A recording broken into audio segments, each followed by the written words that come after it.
మంత్రుల మధ్య విభేదాలపై కేబినెట్ సమావేశంలో సీఎం రేవంత్ రెడ్డి చర్చించారు.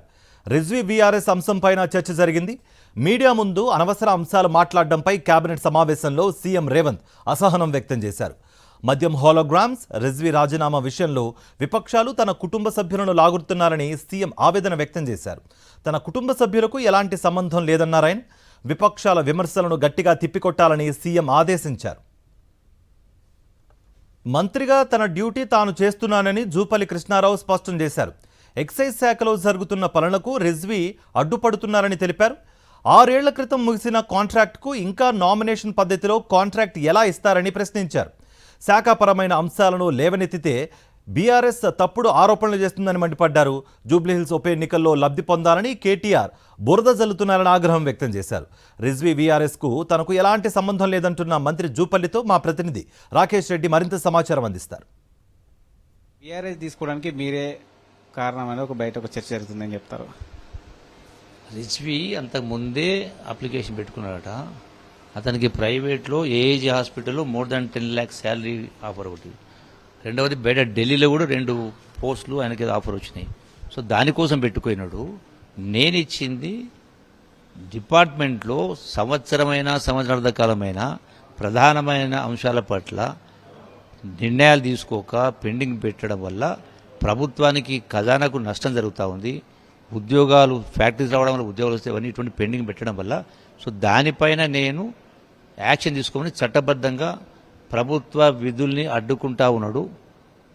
నెలల తరబడి సంవత్సరాల తరబడి. సో దానిపైన చర్య తీసుకుని సీఎస్కి రాసినాం. దానికి సంబంధమే లేదు. అంటే హోలోగ్రామ్స్ విషయంలో కాంట్రాక్టు మీకు సంబంధించిన వరకు ఇవ్వకపోవడం పట్ల 1.5 years ఆయనే చైర్మన్ పెట్టినాం. అట్లా అనుకుంటే నేను చైర్మన్ తీసేయాలి కదా. నేనే ఆయన చైర్మన్ పెట్టినా, ప్రిన్సిపల్ సెక్రటరీ చైర్మన్. కమిటీ ఓపెన్గా పిలిచి చేయమని చెప్పినాం. అంతకుముందు నామినేషన్ పైన ఇచ్చారు 6 సంవత్సరాలు నామినేషన్.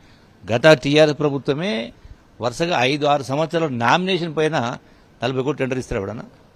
అది ఇట్లా ఇస్తారా? లెక్క ప్రకారం ఓపెన్గా ట్రాన్స్పరెంట్గా టెక్నాలజీ ఫైనల్ చేయాలి, టెండర్ పిలవాలి. అవి చేయకుండా ఎందుకు చేస్తుంటే చెప్పిన తర్వాత 1.5 years కూడా ఇప్పటిదాకా చేయొద్దా? మరి నా డ్యూటీ కాదు అది. అది ఏమంటారు, ఆలు లేదు సూలు లేదు అనే కింద అని పిచ్చి పిచ్చి వాగి రాజకీయంగా బురదలే కార్యక్రమం చేస్తే నా డ్యూటీ చేయకపోతే తప్పు పడాలా అంటే నామినేషన్ ఏమని చెప్తారా మీరు? ఇందులో మీ కొడుకు అలాగే సీఎం అల్లుడిని పాత్ర ఉందంటూ కూడా కేటీఆర్ విమర్శలు చేస్తారు. ఏం చెప్తారు? ఇప్పుడు పచ్చగాళ్ళలోనికి లోకం అంతా పచ్చగనినట్టుగా అసలు లిక్కర్ స్కామ్ అంటేనే కేటీఆర్ కుటుంబానికి పేటెంట్ రైట్స్ ఉన్నాయి. చూసిగా ఢిల్లీ దాకా కవిత పోయి మాకేం కర్మ పట్టింది. నేను పదవులకో డబ్బులకో ఆశపడటనైతే